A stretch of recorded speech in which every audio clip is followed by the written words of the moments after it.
Thanks for tuning into the Zelos podcast. I'm your host, Rocky Snyder. This week, Ciara Burgi is joining me. She is the Houston Texans return to performance lead. She's a doctor in physical therapy as well as being CSCS. We're going to talk all about what it's like to take the injured players and get them back on the gridiron. Hope you enjoy the show. In the meantime, follow us on Instagram at Rocky_Snyder. And click the subscribe button. And if there's one of those alert bell icons, click that while you're at it.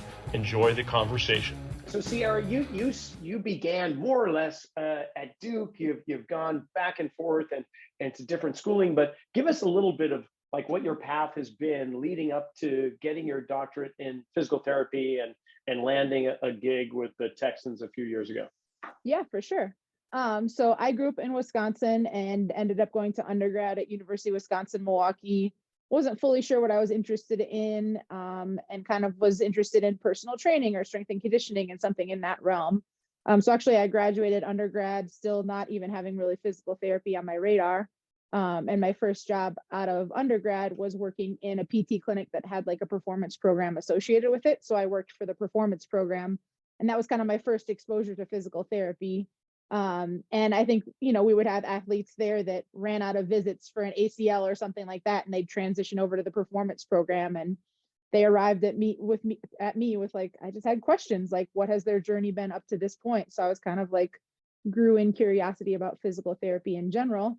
So started to explore that as a potential option and ended up thinking that was a direction that I wanted to head, because I just knew like I could bring strength and conditioning into that, which I was really, really passionate about, but just knew I would have like broader career options. So while I was working there, I took prereqs just in Milwaukee, and then ended up deciding to apply to PT school. And I just chose like geographically different places to apply to, because I was like, well, I can live anywhere for 3 years. And so Duke happened to be on my list. And I went there for an interview.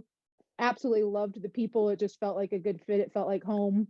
Was lucky enough to be accepted there. And so went to PT school at Duke for 3 years. And I had a phenomenal experience there. Where I went to undergrad did not have a very strong sports culture.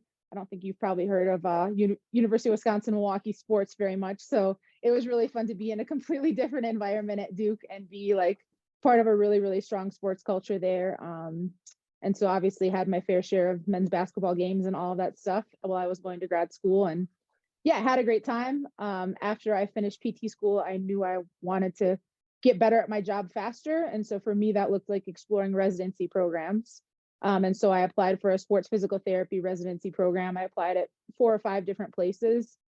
And I ended up at Houston Methodist Sugar Land, which is in Houston, Texas, just a suburb there. And that's where I did my first year of training post physical therapy school. And again, I chose that location because I loved the people. I've kind of always followed good people and relationships everywhere I've gone. And so I spent a year doing residency there, and then ended up kind of getting hired on to be on faculty for the residency there at Houston Methodist Sugar Land, and was there for 3 years in total. And while I was there, I did a manual therapy fellowship through Institute of Athlete Regeneration, which was started by my residency faculty. So it was just kind of a natural transition to keep learning from the people that I learned from during residency. And then after 3 years in the outpatient setting, I learned a ton. I had a great time. I just was kind of curious what higher level athletics would look like and if that would be a good fit for me. I didn't really know. So I knew coming from Duke that Duke had a Division I athletics fellowship program. And I was like, well, I'll apply for it and I'll go for the interview if they allow me to, and I'll see if like college athletics seems like a good fit for me or not. I really wasn't like dead set on getting the job. It was more like an exploratory, am I interested in higher level athletics? And again, I went for the interview, loved the people, loved the setting. It felt like the next great fit for me. And so luckily they offered me the spot to take that fellowship position back at Duke. So I moved back to Duke and did a fellowship year there, got to experience all the different sports at Duke. And we can certainly chat about that more, but I had a great time there and got to experience all the different sport cultures and culture of care, because obviously how you care for a wrestler is going to be different than how you care for men's basketball. And so just understanding all the different cultures of care, and had a really valuable experience there, and great mentorship there. And then they ended up kind of creating space for me to stay at Duke. So I stayed for 2.5 years beyond my fellowship year and just worked there full time. And I worked in the Olympic sports setting primarily, and sort of got introduced to sports science there. And that's where I started to kind of learn more about load monitoring and force plates and all the different technology that, of course, is becoming very, very popular and utilized.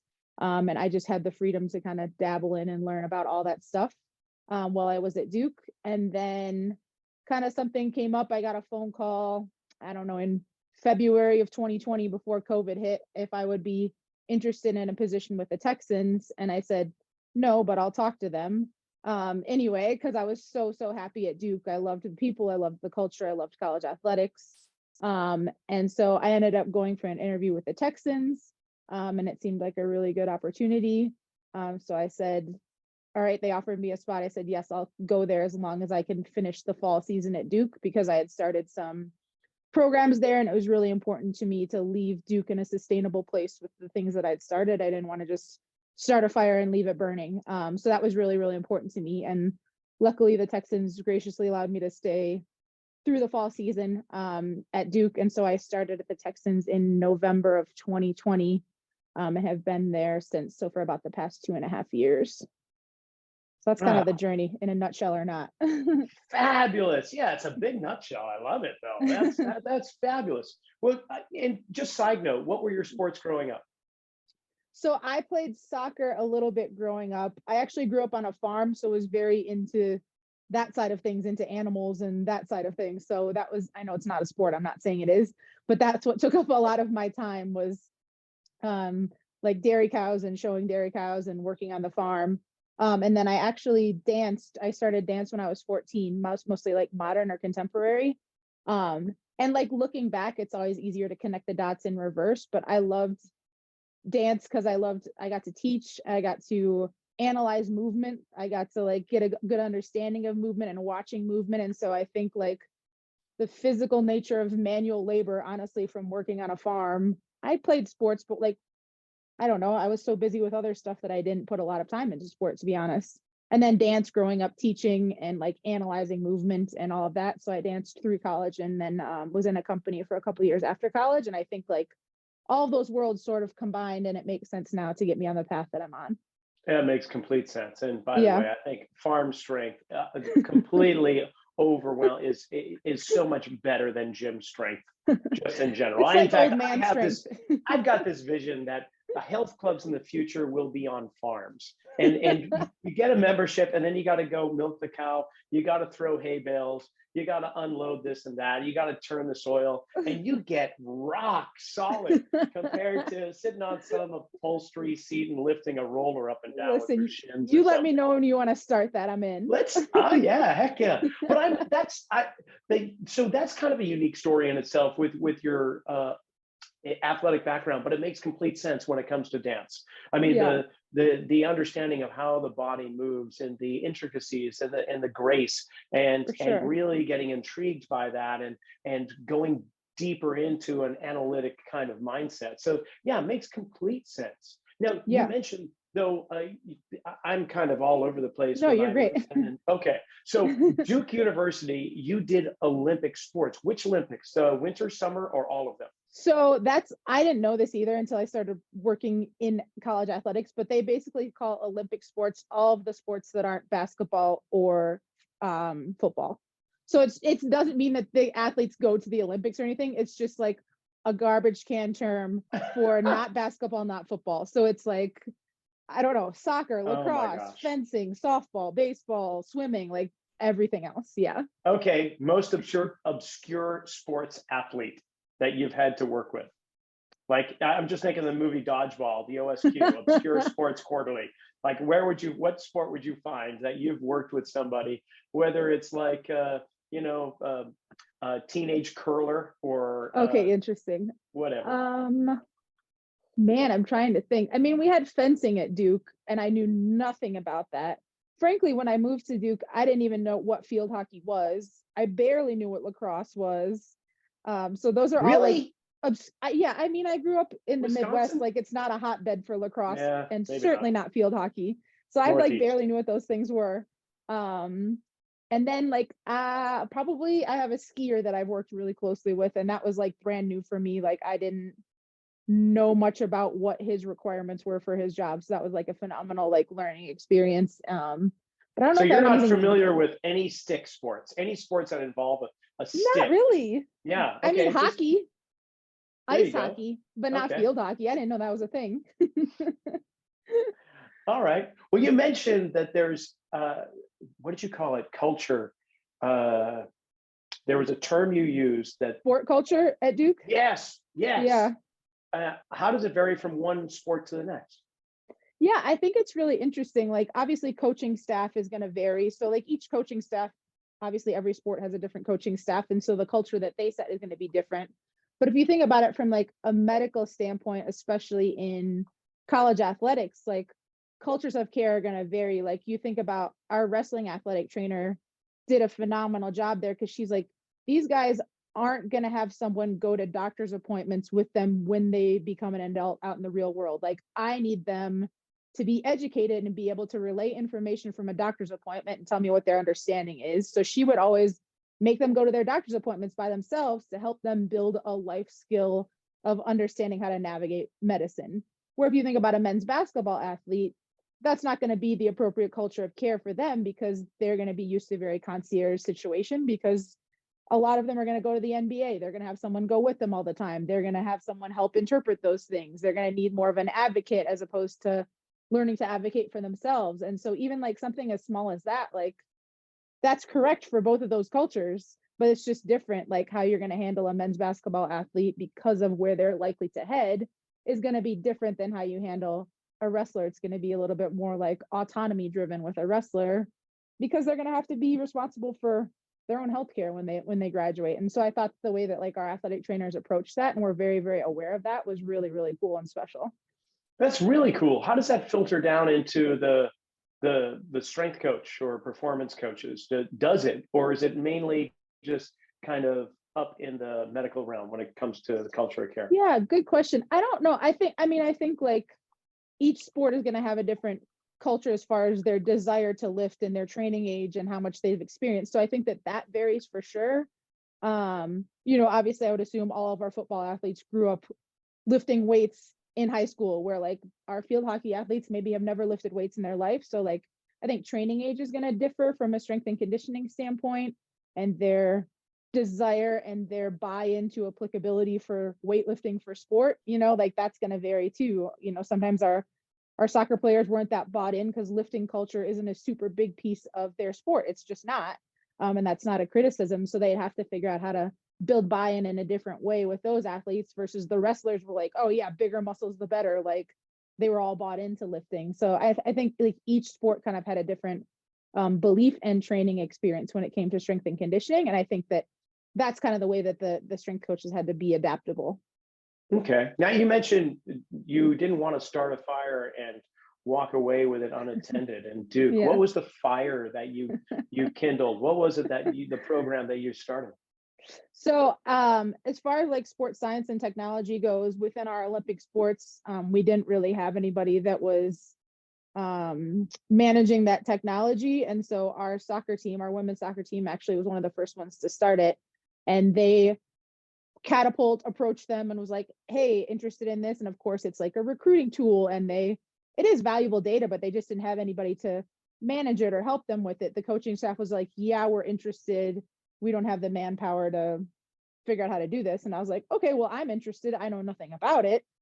So I just read a bunch of research articles, learned on my own, kind of helped try to create my own system of kind of performance and my athlete monitoring that fit into their environment. And so I had kind of started to build that, but that system itself was very dependent on me, the human, to run it. And so it's like, okay, how can I build sustainability in that system? So women's soccer isn't dependent on the presence of Ciara to run their technology. How can I build a system where people can filter in and filter out of it and make it a little bit more sustainable? And so women's soccer started with that, but then there were other sports as well that had kind of jumped on the train as far as technology goes. And I just wanted to make sure that, I started a problem and I was the solution to it at first. And I didn't want to leave them with me being the only solution. I wanted those programs to be able to sustain on beyond my existence there. And how are they doing now? They're doing well. I think they've continued to grow, and they even more teams have technology now, and a physical therapist that they hired to kind of take my spot is doing technology for I think 3 or 4 teams, and I was just doing it for 1 or 2 at the time. So things are sustaining well, and they're continuing to grow. I think they just hired an intern for the first time, and so yeah, the program is growing, which is like super cool to see. Very cool. Yeah. So you went from multi-sport disciplinarian with your physical therapy at Duke, from fencing to field hockey, lacrosse, and the likes Yeah. that you just described, to an NFL team. Now, granted, within the NFL team, you've got players of varying desires and demands, right? For The sure. kicker, the lineman, the O-line, and the corners, and so on. So in essence, even though it's one sport, there are many demands, physical attributes that each player is ideal for, and so on. So it wouldn't be like going to an NBA team where all the players Right. are, for the most part, very, very similar. So what is that like? What is that like going from so many different sports to the Houston Texans? Yeah, I think being at so many different sports serves you well, because I can't possibly be an expert in soccer and fencing and lacrosse and field hockey. Like I'm not. I can't possibly even be an expert in that. So, being at Duke and working with all those different sports, and even working in an outpatient clinic where you'll get a random person that does taekwondo and you're like, wow, I know nothing about that. How can I help you? So it's really helped me to like develop this skill set of trying to understand and analyze a sport, and also like developing a relationship with the athlete to be curious about what they have to do. Like, hey, I know these things about what you have to physically do to get ready. What are the things that you know, and how can we develop a collaborative relationship to get you back to sport? And so like And my ability to or the skill set that I gained at Duke and even working in the outpatient setting to be able to analyze sport and be comfortable asking my patients curious questions about what they have to get back to, and not worried that they'll lose faith in me because I don't know everything about their sport, right? Like developing that skill set to have a collaborative relationship with your patient has served me super well in the football environment, because again, I'm having to analyze sport. What are the demands of a linebacker? What are the demands of a defensive back? What are the demands of a running back? And same thing, just watching sport, asking questions, asking feedback from the athlete too. Like, hey, this is how I had planned this agility drill for the day, for example. Like, is there anything that you want to add? Does that sound good? So like really developing a collaborative relationship with the athlete, I think is super, super important. So that way they feel invested and involved in their care. And so at the football setting, it's no different. Like I use my eyeballs to try and come up with a plan of what makes sense to me, and then use the athlete as a professional resource. No one's going to be a better expert than they are. And so I just use them as a resource as well. And so the skill sets that I've built at Duke and stuff has lended well and transitioned well to football. so when you do a needs analysis, when you analyze a position or sport, what are the main things that you're looking for? Give me like a sports analysis 101. Yeah.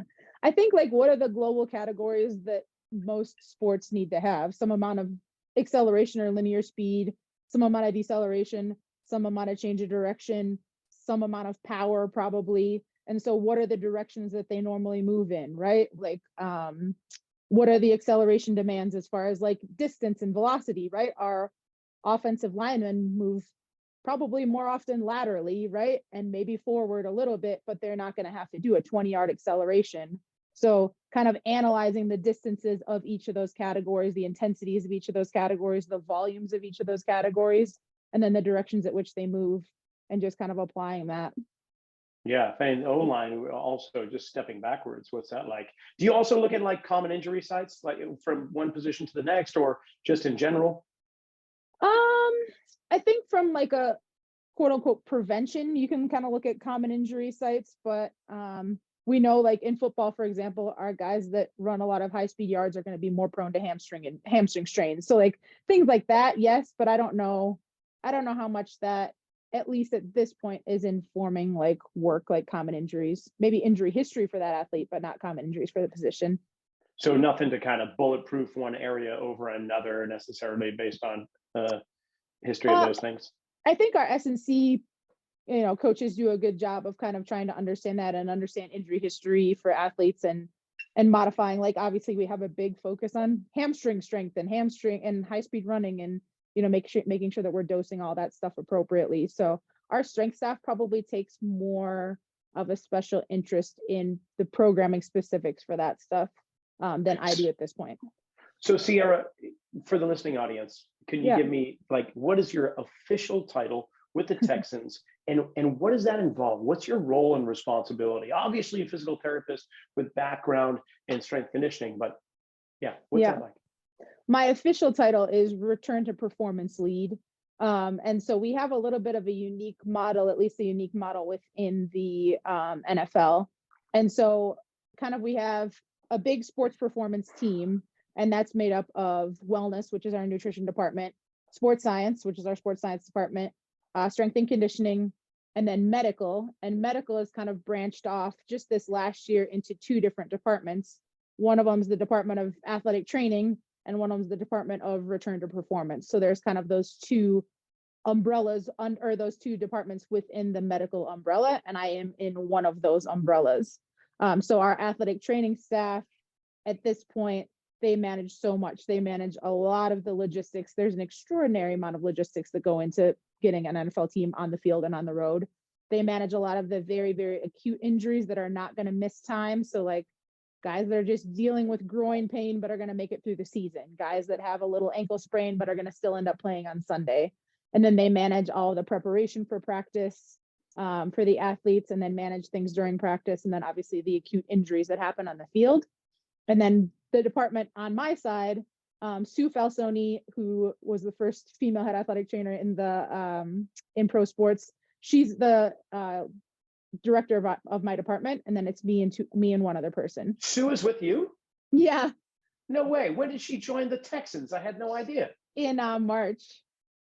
Oh my gosh. All right. Yeah, so for the listening audience, Sue, she was with the Los Angeles Dodgers. That's where she cut her teeth as the first female athletic trainer. She is amazing. You know, if you've listened, I am one of the presenters at Perform Better's training summits, where Sue has been doing that for years. If you want, and if you're into dry needling, she has been leading the charge in that. I had no idea that you worked with Sue. How cool. Next time, give her a big hug from me. So, well, that's really cool. Okay, so when is it that a player is going through your door? Yeah, that's what so our workflow is basically any athlete that's going to miss time. So if it's like a hamstring strain all the way down, which is like 3 to 6 weeks, whatever, 2 to 6 weeks, all the way down to like an ACL tear that's a season ender. So anything that's going to miss time enters into our workflow. And so the people in our department, so me, Sue, and my coworker John, and then we have a strength coach, the assistant head strength coach Joe Distor is also part of our team. So the athlete will fall into our workflow, and we'll be the director of that athlete's care. And so it almost makes it sound like things are really siloed, but at the same time, like our athlete has a care team, which involves someone from every department. So athlete X strains their hamstring. They have someone from the Department of Return to Performance, which is the department that I'm in. They have an athletic trainer on their team. They have a dietitian on their team. They have a strength coach on their team. They have a sports scientist on their team. And that care team is the one that manages them all the way back. And then someone from my department, so either Sue, me, Joe, or John, are the directors of that athlete's care, kind of the quarterback of their team. And then we take them through their care process. So it sounds siloed, but it's not. The goal is for it to not be siloed. The goal is for it to be collaborative and just have like a quarterback kind of that's in charge of that athlete's return. Nice. Okay. So hamstring and ACL. I saw somewhere not too long ago, 11% of NFL players will experience ACL injuries, whether it's going to remove them from the playing field and they will lose playing time, or career ending, or just something very simple. So hamstrings and ACLs, anything else up there in the top buckets? Oh yeah, of course. I mean, any muscle strain, hamstring strain, quad strain, adductor strain, any ankle sprain, high ankle sprain. Hold on. So you got the whole team? I mean, so anything that's missing time. Yeah, exactly. So anything that's going to miss time. So we had like, yeah. So not necessarily like not every single athlete, not our whole 53-man roster. It's just the guys. So if we have 4 people out with a hamstring strain at once, like, yeah, they're all in our workflow along with a guy that tore his ACL and whatever. So it's like anything that's missing time is in our workflow. Yeah. Do you notice any trends with those individuals that are missing time with the non-contact injuries? Because we're talking, for the most part, I mean, ACL could be contact. It could be somebody just got wrenched Yeah. and their bodies were torquing. But I'm thinking of like Julian Edelman several years ago. There's several that players that have just juked and the wrong timing and everything, and that femur tib just rotated away Yeah. from each other at too much of a speed. And in hamstrings also usually deceleration, change of direction. You're No going to have doubt. so much decelerated force. So Yeah. do you notice any type of physical trend, joint mechanics, structure positioning that is kind of common amongst these players, or is it all over the place? I wouldn't say it's all over the place, but at the same time, I would say like a lot of the things from like a global perspective that we might find are very common amongst all athletes, right? Like most athletes probably need to work, this is a garbage can statement, but need to work on hip mobility and ankle mobility from a mobility standpoint, right? And that's like not unique to anything, right? I think there's some athletes that, you know, their movement patterns or their movement strategies might be a little bit more dangerous than someone else's. And that doesn't mean that's good or bad, but they don't have a large enough vocabulary, and the words of movement that they can express are maybe more dangerous strategies. And so sometimes they don't have as broad of a movement vocabulary, I think, for athletes that have kind of chronic repetitive injuries at times. And then, I mean, it's hard to know. There's so many factors, obviously, that go into injury, but I would say like there's the commonalities that a lot of athletes have, whether it be like ankle and hip mobility, and then just movement strategy things that you'll notice with athletes as well. So we've got 2 categories that you just mentioned, acute and chronic. Yeah. So, and historically, physical therapists have been exquisitely trained and educated on the acute protocols or acute care protocols. Sure. But what about the chronic? What about the recurring? Because I have found through my experience with physical therapists that they try to take that same approach, same protocol, and apply it to the chronic issues. And it unfortunately comes up short. There's other underlying factors, and it's not just a single joint that needs some type of protocol or restoration or whatnot. Do you have a difference in terms of your approach, your assessments? If you do have protocols, what does that look like between the 2? Yeah, I think it's like, it can be dangerous to just like worry about only the acuteness of the injury in that specific joint, because it's like, okay, what's the thing that led to this? Like, how can we look more globally with everything? And so I think that, yeah, we can make someone's ankle sprain heal and make them return back, but like, what are the issues up or down the chain that may have led to this happening? And so I think it's really, really important to take a global approach with all athletes. Like, yes, we are in charge of making sure that your healing tissue is healing at the appropriate timeline. But what about the other 75% of your body? Like, how is that? How is that moving? How is that functioning? How might that be relating to your injury? How is maybe your right shoulder mobility not helping your left knee heal? Like, it's all possible, right? So you don't want to get too distracted from the actual healing tissue, but at the same time, you don't want to get too focused on it. So everything is always a balance. But for both of our kind of acute and chronic cases, we try to take a little bit of a global look and try and work on those global issues while they're out. And so hopefully they come back better than ever before. That's ultimately the goal, is to make sure that they come back with better mobility in other areas or better strength in other areas. So, you know, yeah, letting the local things heal, but taking a global assessment approach, whether it's acute or chronic. I think that that's doing the best for the athlete.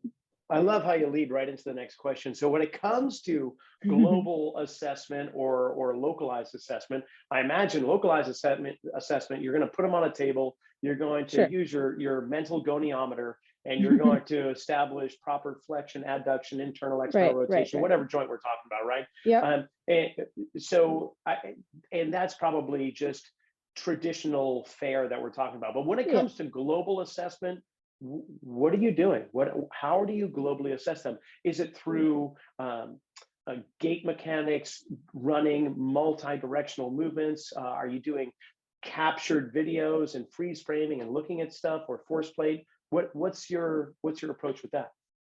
Yeah, I think that there's so many different ways that you can approach this. And I think that what's important to state is like there is no best way, but you just need to have a system.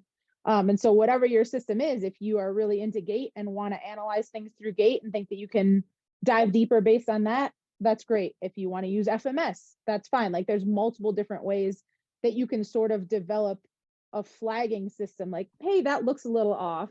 Let me dive deeper there. Hey, that looks a little off. Let me dive deeper there. So it doesn't necessarily matter, but I think like there is no best system. You just have to have a system. Otherwise, you're always going to be chasing something, right? So what's your system? What's my system? So I just like to look at things from like a global standpoint. How do athletes move? Just watch them squat, watch them lunge, watch them do simple movements, watch them jump if they're able to, and just watch their movement patterns. I think you can pick up a lot from just watching very simple tasks.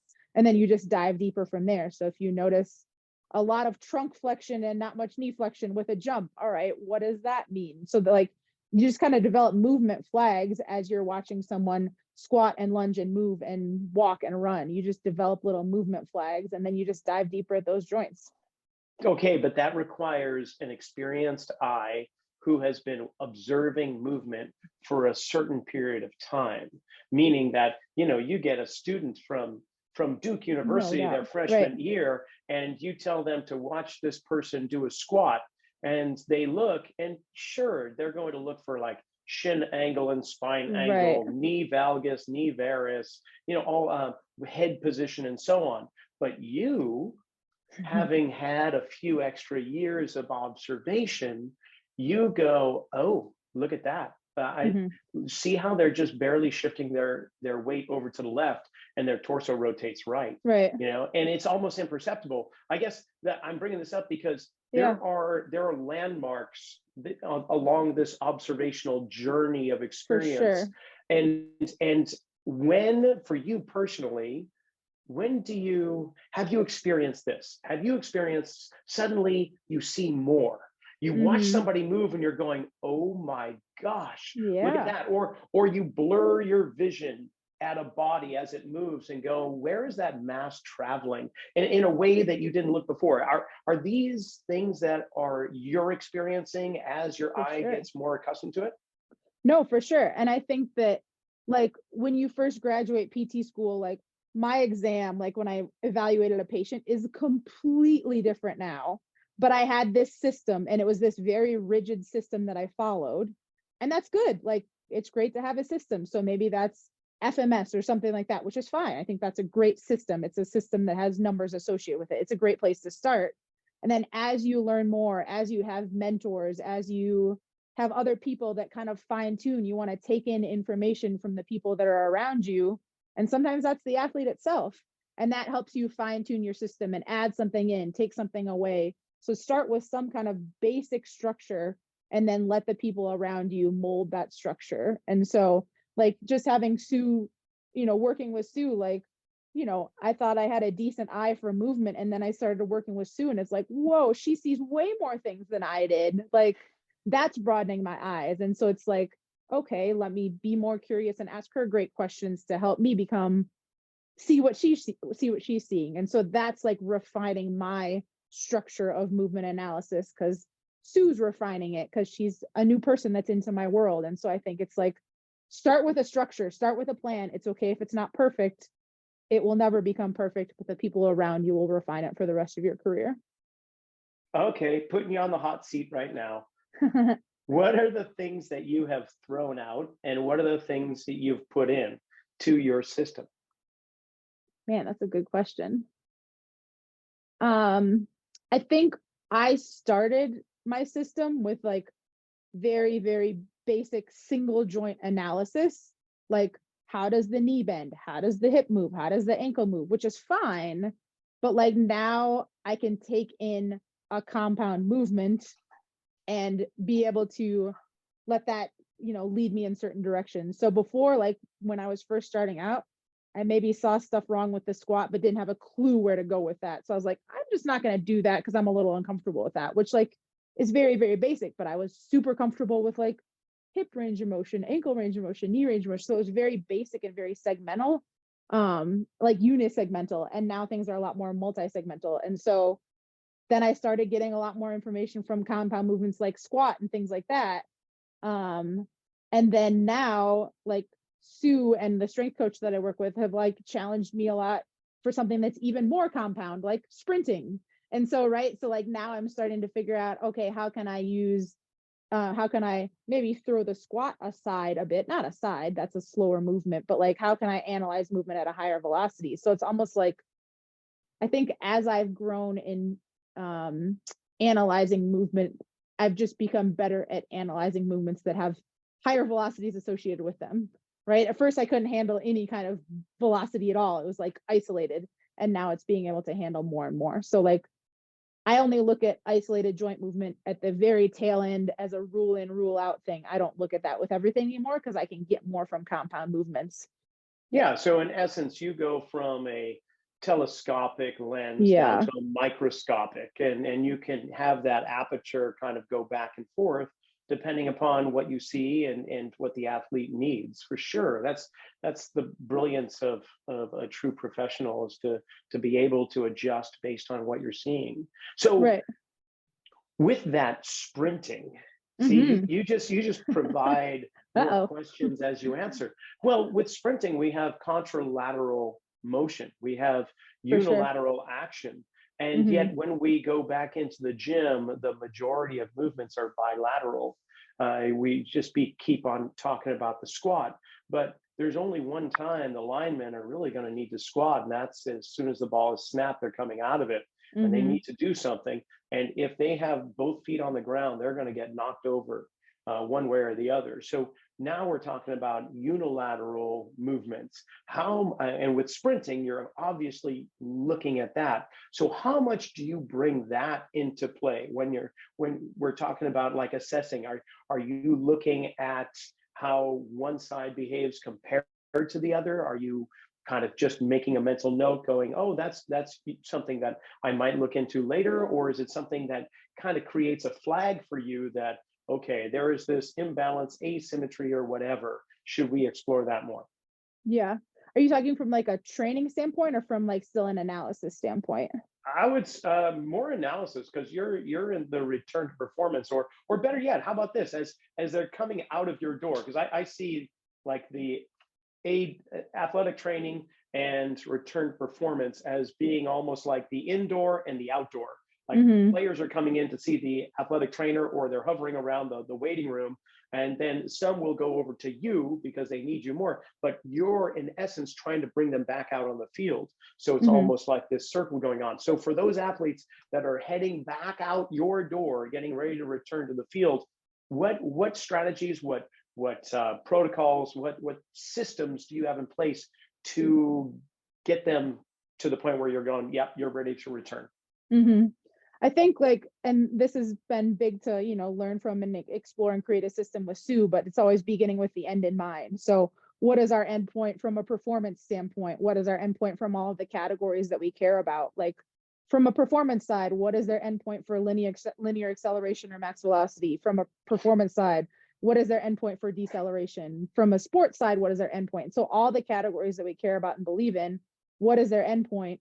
And then how are we reverse engineering things all the way back to A? So if we go from A to Z, like what does A look like?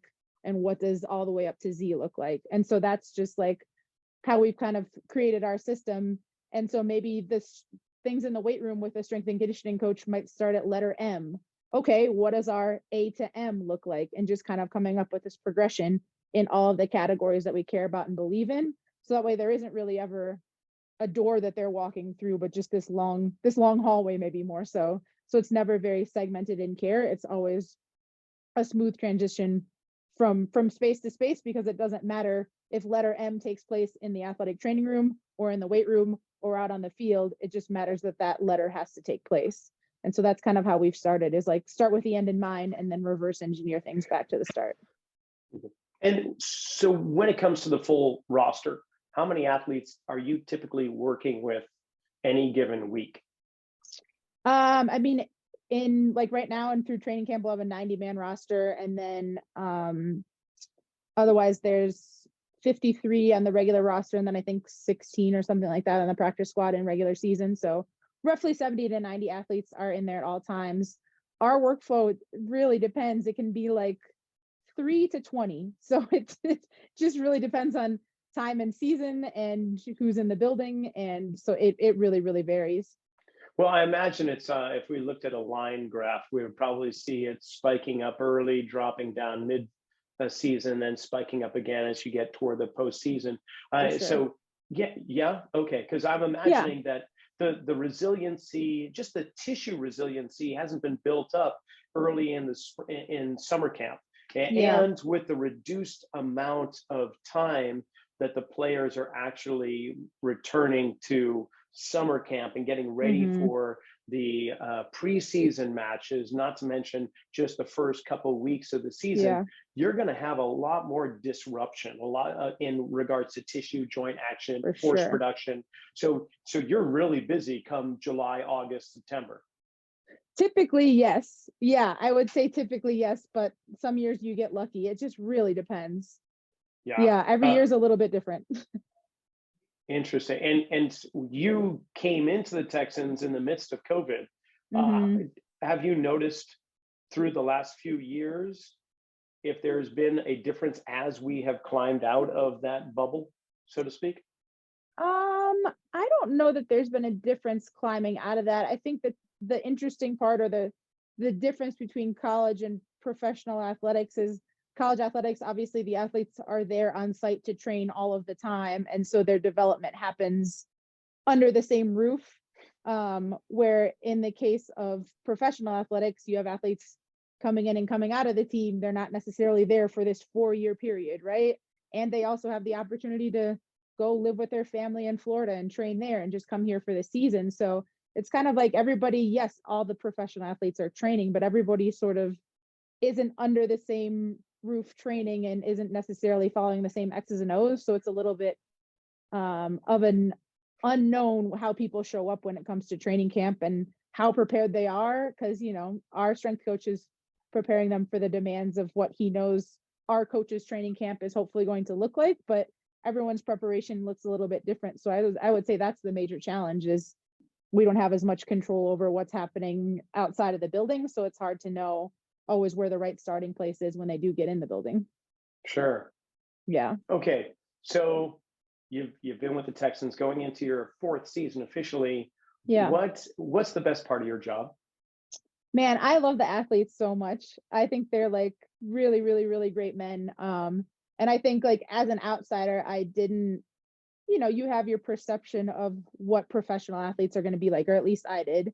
And I thought that they were going to be like these cocky, hyper masculine, competitive guys. And they're really like some of the kindest, like gentlest, smartest, most soft-spoken people I've been around. And they're super gracious and kind. And it's almost like they flip a switch and have this persona on the field, but from a day-to-day standpoint, like they're really, really great men and like really, really goofy and kind and curious. And yeah, I really, really love the athletes and like the relationships that we can create with them.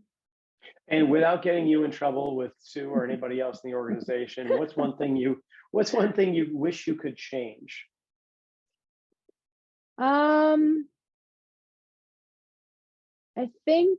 I think this is for all of us, like we all have to know when we're not the best person to handle something, right? Like I have to have the humility at some point to say, no, our strength coach needs to take this over because they're better at performance training than I am, right? So we all like, could I take them all the way through the end of their rehab? Yes.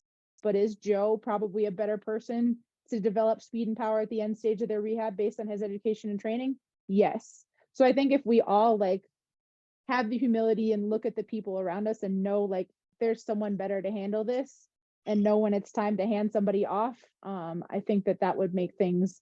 Otherwise, there's always turf battles and ego battles inside of every organization, every place I've ever worked. And I just think like having the awareness of the skill set of the people around you, and having the humility to hand them off at the appropriate time. It's written right across your chest. Sincerely, for the listening audience, Ciara's wearing a sweatshirt that says "humble over hype." Is that does that happen to be a Houston Texans sweatshirt you're wearing? It's not. Oh, all right. Well, maybe you could share it with them. That's good.